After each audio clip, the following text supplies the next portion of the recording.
नाज़रीन इस पर सबसे पहले बात करेंगे, हमारे साथ मौजूद हैं मिस फिजा महमूना जो कि MP हैं, इनसे बात करते हैं। Thank you so much miss Fiza for joining us.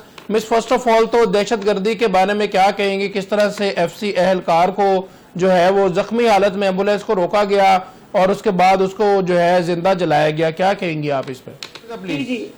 जी अस्सलाम वालेकुम। सबसे पहले तो आपका बहुत शुक्रिया कि आपने मुझे प्रोग्राम में इनवाइट किया। जी मिस माय प्लेयर। जाने मैं ये कहना चाहूंगी कि बहुत ही अफसोसनाक एक वाकया है और ये काबिले मुज़म्मत एक हरकत उन्होंने की है। बहुत अफसोस की बात है और ये मैं समझती हूँ कि इस्लाम में ऐसा कुछ भी नहीं है कि इस तरह से किया जाए और जख्मियों को जो है शहीद किया जाए। तो ये इस्लाम के बिल्कुल मुनाफी एक हरकत है। तो ये जितने भी खवारिज हैं ये इस्लाम से बिल्कुल बाहर हैं। जितना ये क्लेम करते हैं कि जी हम इस्लाम के नाम पे ये सब कुछ कर रहे हैं, इस्लाम से सब कुछ नहीं कहता। इस्लाम तो भाईचारे का मजहब है, मोहब्बत का मजहब है। तो इस्लाम में तो ऐसा कुछ भी नहीं है।